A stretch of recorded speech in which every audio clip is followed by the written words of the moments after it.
Chapter 17. The Great Warfare. John chapter 7, verses 1 to 9. After these things, Jesus walked in Galilee, for he would not walk in Jewry, because the Jews sought to kill him. Now the Jews' feast of tabernacles was at hand. His brethren therefore said unto him, Depart hence, and go into Judea, that thy disciples also may see the works that thou doest. For there is no man that doeth anything in secret, and he himself seeketh to be known openly. If thou do these things, show thyself to the world. For neither did his brethren believe in him. Then Jesus said unto them, My time is not yet come, but your time is alway ready. The world cannot hate you, but me it hateth, because I testify of it, that the works thereof are evil. Go ye up unto this feast. I go not up yet unto this feast, for my time is not yet full come. When he had said these words unto them, he abode still in Galilee. John chapter 7, verses 1 to 9. The Incarnation was certainly not problem-free. One of its penalties was that our Lord was born into a family in which not all were at this time redeemed persons. At this time, we are told in verse 5, his brothers did not believe in him. We do not know what their father, Joseph, may have told them while still alive, nor what Mary may have said. In any case, they were apparently resentful of the attention Jesus had brought to the family. At the same time, Jesus was staying away from Judea because he had more to do before the time for his atoning death arrived. As a result, he stayed in his home country, Galilee, comprised of the former territories of the northern kingdom of Israel, with Samaria as its capital. The Feast of Tabernacles fell on Tisri 15th to the 22nd, sometime in our September to October, so that it was 6 months later than the events of John chapter 6.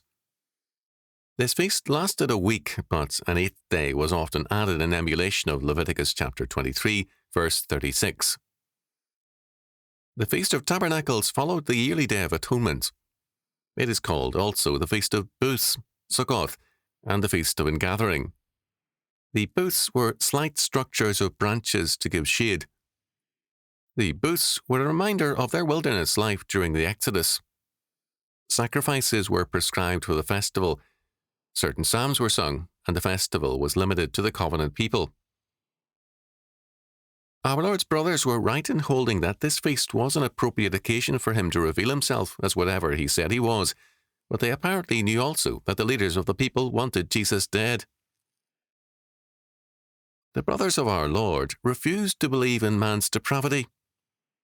In verses 3 and 4, they urged Jesus to go and reveal himself openly. They were evidentialists. Provide the great crowds in Jerusalem for the festival with enough evidence, and they will surely believe. We have, today, many groups within the church who believe that the nation will be captured for Christ if only we make use of the right arguments and technologies. They refuse to acknowledge that men hate the truth and want no part of it. This false view of man marks much of modern evangelicalism. They can, quote, vindicate, end quote, themselves by pointing to their own numerical gains, but they cannot claim legitimate kingdom advances. The brothers of our Lord tried to command him. Depart hence, verse 3, or leave here and go, is blunt. He is also told, be known openly, or be open and honest about yourself and your claims. If you are the Messiah, and if you have miraculous powers, why hide yourself? For them, the matter was a simple one. As evidentialists, they believed that the authorities in Jerusalem would give a fair and impartial hearing to Jesus. He could present them with proofs that would demand a favorable answer. Like all evidentialists, these men did not know the reality of the fall and of sin. Our Lord did not tell them that he would not go. He simply said, I go not up yet unto the feast, for my time is not yet fully come. Verse 8. He had more to do, not least of which was the training of the 12 disciples. Your time is always ready. Verse 6. Because your appearance at the feast requires no great price for you. The disciples were aware of Jesus' miraculous powers, but they were still ready to instruct him as though he were lacking in common sense. They told him to go and to work miracles, as though this summed up his life's work. Because his brethren were friends of the world, they could not see that Jesus would pay a price for an open appearance. They wanted him to make a public display of his power.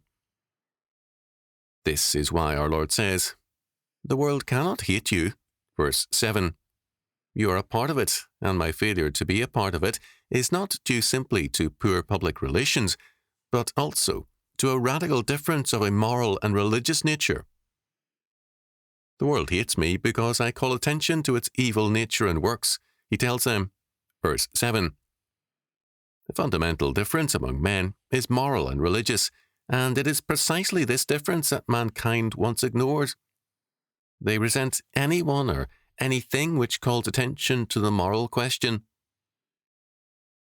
A saying of the early 1960s on moral revolution holds, "Whether I'm right or whether I'm wrong, I've got to be me."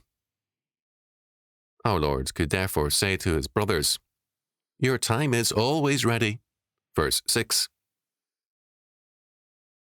In verses 6 and 8, when our Lord says that his time is not yet come, the word used for time is not ora, meaning God's destined hour, but is rather kairos, which means the opportune moment. As Barclay observed of this episode, it is impossible to force Jesus' hand. To date, Jesus had performed only one miracle in Jerusalem, the curing of the man at the pool of Bethesda, John chapter 5, verses 1 following. The brothers held that Jerusalem was a proper place for miracles, since bigger crowds of spectators and more important people were likely to be present. Provide them with the evidence and they will believe. In verse 1, John uses twice a word, peripatai. First the peripatein, translated first as walked, then as walk. As John Marsh pointed out, this was a word which was the regular description for a peripatetic rabbi, and the tense he uses indicates in the Greek that the peripatetic activity of Jesus went on for a considerable time. On verse 7, Marsh commented, "The world cannot hate you, but it hates me, because I testify of it that its works are evil." This is more than to acknowledge that Jesus is a moral critic of the world. It is a claim, like that made in chapter 3, verse 18, etc., that, by his actual presence, the world is being judged by its reaction to him. The hatred for Christ was intense and total because he was in his person an indictment of this fallen world.